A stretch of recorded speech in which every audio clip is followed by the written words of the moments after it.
വിശദമായ വാർത്തയിലേക്ക്. നിലമ്പൂരിൽ തൃണമൂൽ സ്ഥാനാർത്ഥിയായി മത്സരിക്കുമെന്ന് PV അൻവർ. നാളെ നാമനിർദ്ദേശ പത്രിക സമർപ്പിക്കും. തന്റെ UDF പ്രവേശനം തടഞ്ഞത് പിണറായി പറഞ്ഞിട്ടെന്ന് അൻവറിന്റെ ആരോപണം. പിണറായിയുടെ മുന്നണി പോരാളി സ്വരാജ് ആണെങ്കിലും പിന്നണി പോരാളി ഷൗക്കത്താണ്. ഷൗക്കത്തിനെതിരായ ജനവികാരം ശക്തമാണ്. ഉപതെരഞ്ഞെടുപ്പിൽ ആര്യാടൻ ഷൗക്കത്ത് തോൽക്കുമെന്ന്, ഷൗക്കത്ത് തോറ്റാൽ പിണറായിസം വിജയിക്കുമെന്നും PV അൻവർ പറഞ്ഞു. കൂടുതൽ വിവരങ്ങളുമായി ഡി ബിനോയ് ചേരുന്നു. ബിനോയ്, എന്തൊക്കെയാണ് വാർത്തയുടെ കൂടുതൽ വിശദാംശങ്ങൾ?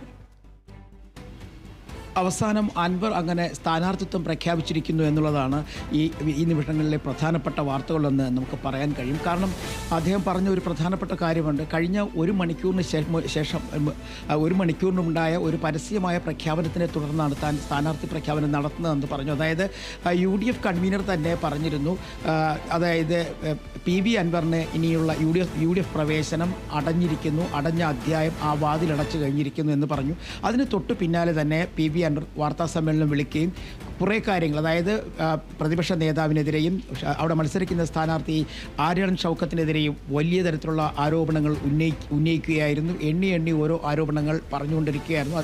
പ്രധാനമായും അദ്ദേഹം പറഞ്ഞത് ഇവർ രണ്ടുപേരും പിണറായിസത്തിന് വേണ്ടി വാദിക്കുന്ന ആളുകളാണ്. സ്വരാജ് പിണറായി വിജയൻ്റെ മുന്നണി പോരാളിയാണെങ്കിൽ UDF സ്ഥാനാർത്ഥി ആര്യാടൻ ഷൗക്കത്ത് പിണറായി വിജയൻ്റെ പിന്നണി പോരാളിയാണ് എന്ന് അദ്ദേഹം കുറേ തെളിവുകളൊക്കെ പറഞ്ഞുകൊണ്ട് സംസാരിക്കുകയായിരുന്നു. അതിൽ പ്രധാനമായും അദ്ദേഹം ഉന്നയിച്ച ഒരു ആരോപണം, പലപ്പോഴായി ഈ UDFന് എതിരെ പല വാക്കുകൾ പലരും LDFിൻ്റെ ഭാഗത്ത് ഉയർന്നു വന്നിട്ട് പോലും അതിനെ ഒന്നും ഖണ്ഡിക്കുന്ന തരത്തിൽ ഒരു വാക്കോ ഒരു പ്രസ്താവനയോ ഇറക്കാത്ത ആളാണ് ആര്യാടൻ ഷൗക്കത്ത്.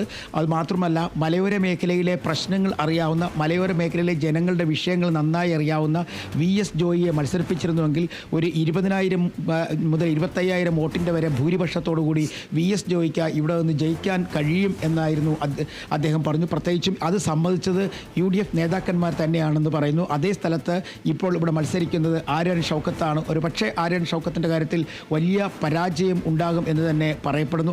അതിനോടൊപ്പം തന്നെ അദ്ദേഹം പറഞ്ഞത് മലയോര മേഖലയിലെ ആളുകൾ, ടാപ്പിംഗ് തൊഴിലാളികൾ, സാധാരണ തട്ടുകടക്കാർ, വഴിയോര കച്ചവടക്കാർ, ഇവരുടെയൊക്കെ പിന്തുണ തനിക്കുണ്ടാവും. ഇവരുടെ വോട്ട് കൊണ്ട് തനിക്ക് വിജയിക്കാൻ കഴിയും. അത്തരത്തിൽ ഒരു വോട്ട് നേടിക്കഴിഞ്ഞാൽ അത് പിണറായിസത്തിനെതിരെയുള്ള വോട്ടാണ്. ഒപ്പം തനിക്ക് കിട്ടുന്ന വോട്ടും UDFന് കിട്ടുന്ന വോട്ടും പിണറായിസത്തിനെതിരെയുള്ള വോട്ടായി തന്നെ കണക്കാക്കപ്പെടും. അതുകൊണ്ട് തന്നെ താൻ മത്സരിക്കുന്നു എന്ന തരത്തിലേക്കാണ് പറഞ്ഞു വെച്ചത്. അന്തിമ തീരുമാനം, പത്രികാ സമർപ്പണ സമയം എല്ലാം തന്നെ നാളെ പ്രഖ്യാപിക്കും എന്ന് പറഞ്ഞിരുന്നു.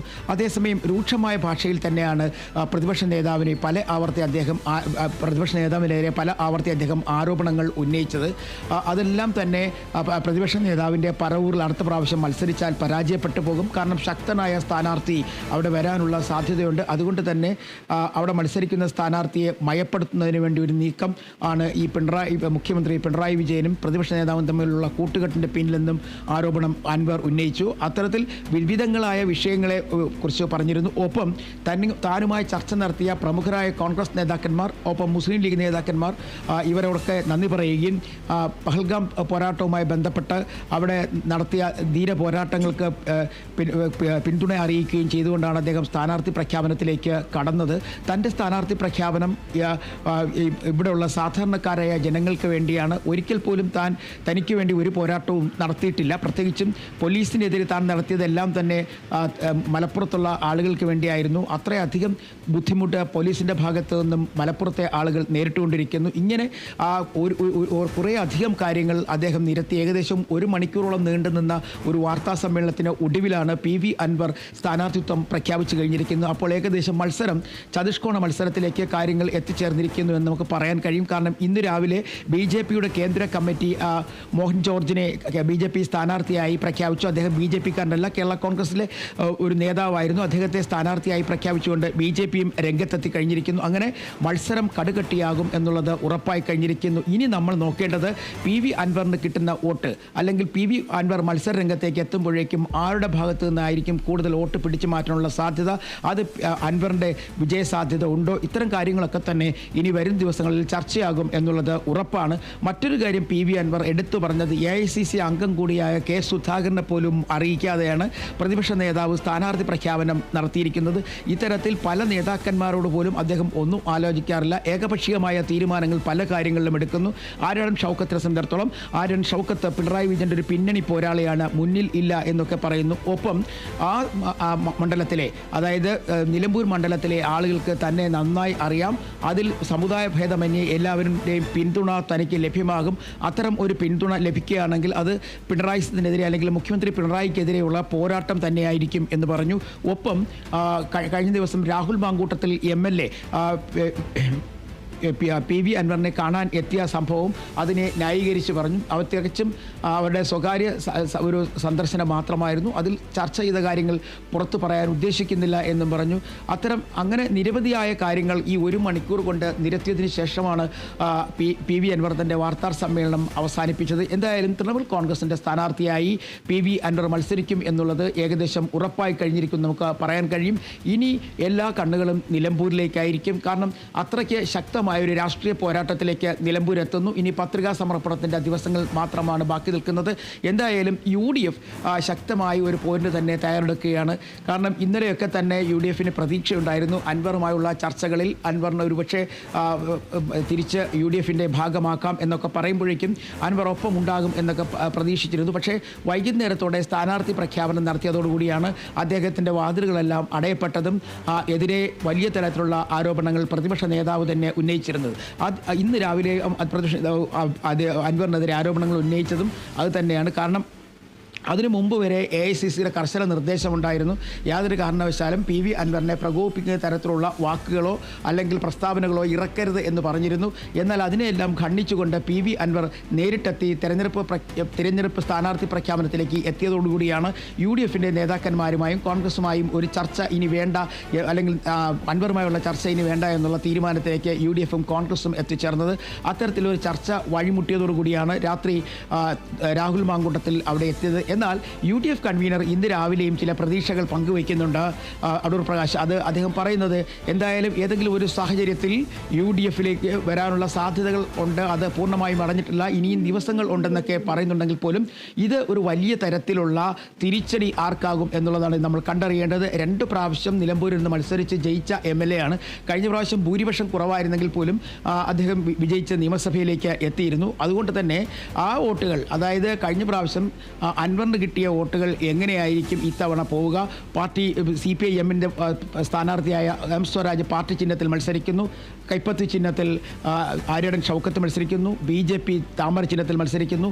ഇവിടെ അദ്ദേഹം സ്ഥാനാർത്ഥി ആകും എന്ന് ഉറപ്പായതോടെ തന്നെ അദ്ദേഹം ചിഹ്നവും തന്നെ നേരത്തെ പറഞ്ഞിരിക്കുന്നു, ഓട്ടോറിക്ഷ എന്ന ചിഹ്നത്തിൽ മത്സരിക്കുമെന്നൊക്കെ അദ്ദേഹം പറയുകയും ചെയ്തിരുന്നു. എന്തായാലും പി വി അൻവർ പറയുന്നത് തന്നെ സംബന്ധിച്ചോളം തൻ്റെ 4 സൈഡിലും കുരുക്കുകളാണ്, തന്നെ എല്ലാവരും വകവരുത്തുന്ന തരത്തിലേക്ക് ആലോചിച്ച് തുടങ്ങിയിരിക്കുന്നു. ഒരു പക്ഷേ ആ നാളുകൾക്ക് മുമ്പ് തന്നെ ജനങ്ങൾക്ക് വേണ്ടി ഒരു പോരാട്ടം നടത്തുവാൻ താൻ ആഗ്രഹിക്കുന്നു, അതാണ് തൻ്റെ ഉദ്ദേശവും ലക്ഷ്യവും എന്ന് പറയുന്നു. എന്തായാലും വലിയ തരത്തിലുള്ള ആരോപണങ്ങൾ ഉന്നയിച്ചുകൊണ്ടാണ് പി വി അൻവർ തൻ്റെ വാർത്താ സമ്മേളനം അവസാനിപ്പിച്ചത്.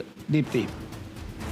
ബിനോയ്, അതുപോലെ തന്നെ ഇന്നലെ നടത്തിയ വാർത്താ സമ്മേളനത്തിൽ അൻവർ പറഞ്ഞിരുന്നു തനിക്ക് മത്സരിക്കാൻ ആഗ്രഹമുണ്ടെങ്കിലും പണമില്ലാത്തതിനാൽ മത്സരിക്കില്ല എന്നടക്കമുള്ള കാര്യങ്ങൾ പറഞ്ഞിരുന്നു. എന്നാൽ ഇന്ന് അദ്ദേഹം മത്സരിക്കും എന്നടക്കമുള്ള വാർത്തകളാണ് പുറത്തു വരുന്നത്.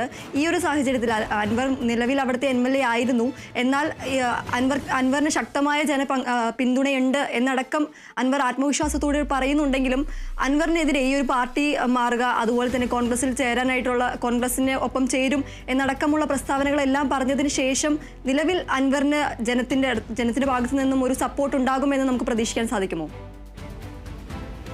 അല്ല, ഇതിലാണ് ആ പ്രതീക്ഷയാണ് അൻവർ വെച്ച് പുലർത്തുന്നത്.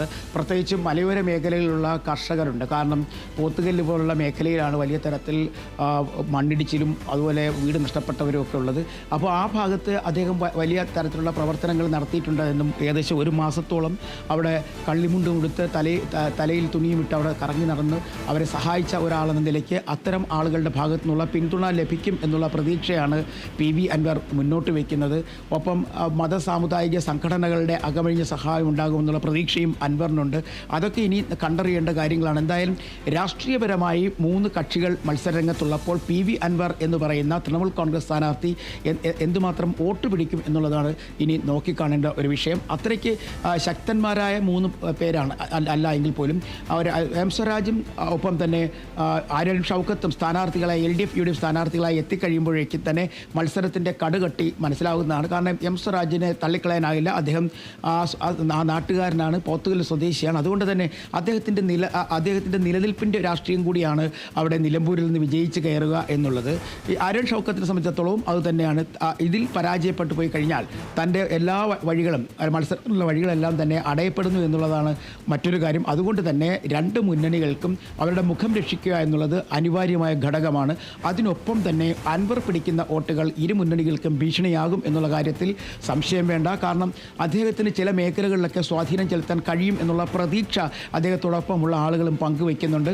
നേരത്തെ തന്നെ പറഞ്ഞിരുന്നു 25,000 വോട്ടെങ്കിലും അവിടെ നിന്ന് പിടിക്കാൻ കഴിയും. അത്തരം വോട്ട് പിടിച്ചാൽ തന്നെ അത് മുഖ്യമന്ത്രി പിണറായിക്കെതിരെയുള്ള ഒരു വോട്ടായിരിക്കുമെന്ന് തന്നെ അദ്ദേഹം വ്യക്തമാക്കിയിരുന്നു. അപ്പോൾ അത്ര വോട്ട് പിടിച്ചില്ല എങ്കിൽ പോലും ഒരു നിർണായകമായ തരത്തിലേക്ക് PV അൻവറിന് അവിടെ മത്സരം നയിക്കാൻ കഴിയും എന്നുള്ളത് ഉറപ്പാണ്. കാരണം തള്ളിക്കളയാനാകില്ല. അവിടുത്തെ MLA ആയിരുന്നു, ആ നാടുമായി ബന്ധമുണ്ട്, പല ജനകീയ പ്രശ്നങ്ങളിൽ ഇടപെട്ട ആളാണ്. അതുകൊണ്ടൊക്കെ തന്നെ അൻവർ അവിടെ ഒരു വലിയ തരത്തിലുള്ള മത്സരം കാഴ്ചവെക്കുമെന്നുള്ള കാര്യത്തിൽ സംശയം വേണ്ട. ബിനോയ്, അതുപോലെ തന്നെ രാഹുൽ മാങ്കൂട്ടത്തിൽ അൻവറുമായി നടത്തിയ കൂടിക്കാഴ്ച ഒരു ചർച്ചയിലേക്ക് തന്നെ വഴി വെച്ചേക്കുകയാണ്. കോൺഗ്രസിൽ നിന്നടക്കം രാഹുലിനെതിരെ പറയുന്ന ഒരു സാഹചര്യമുണ്ടായി. അത് സംബന്ധിച്ച് കൂടുതൽ വിശദാംശങ്ങൾ എന്തൊക്കെയാണ്? ഇന്നലെ രാത്രിയോടുകൂടിയാണ് രാഹുൽ മാങ്കൂട്ടത്തിൽ PV അൻവറിൻ്റെ വീട്ടിലെത്തി കൂടിക്കാഴ്ച നടത്തിയത്. അത് കേവലം പാർട്ടി അറിയാതെ നടത്തിയ കൂടിക്കാഴ്ച എന്നാണ് രാഹുൽ മാങ്കൂട്ടത്തിൽ ന്യായീകരിക്കുന്നതെങ്കിലും അതിനെ വലിയ തരത്തിൽ തള്ളിപ്പറയുകയായിരുന്നു KPCC അധ്യക്ഷനും പ്രതിപക്ഷ നേതാവും. KPCC അധ്യക്ഷൻ പറഞ്ഞത് കോൺഗ്രസിൻ്റെ അറിവോടോ സമ്മതത്തോടു കൂടിയല്ല രാഹുൽ മാങ്കൂട്ടത്തിൽ പോയത്. കാരണം പാർട്ടിക്കെതിരെയും ഒപ്പം UDFിനെതിരെയും വലിയ തരത്തിൽ വിവാദ പരാമർശങ്ങൾ നടത്തുന്ന ഒരാൾ ഇനി UDFിലേക്ക് വരത്തില്ല എന്ന് ഉറപ്പായ സാഹചര്യത്തിൽ ഇത്തരത്തിൽ ഉള്ള ഒരു സമയത്ത് ഒരിക്കൽ പോലും ഇങ്ങനെയൊരു കൂടിക്കാഴ്ചയ്ക്ക് പോകരുതായിരുന്നു എന്നാണ് പ്രതിപക്ഷ നേതാവ് പറഞ്ഞത്. അതുകൊണ്ട് തന്നെ എന്താണ് സംഭവിച്ചത് എന്ന് ഞാൻ തിരക്കും, സ്വകാര്യമായി ശാസിക്കും എന്നുവരെ പ്രതിപക്ഷ നേതാവ് പറഞ്ഞു. അതേസമയം അടൂർ പ്രകാശ്, അതായത് UDF കൺവീനർ പറഞ്ഞതാകട്ടെ നേരെ തിരിച്ചാണ്.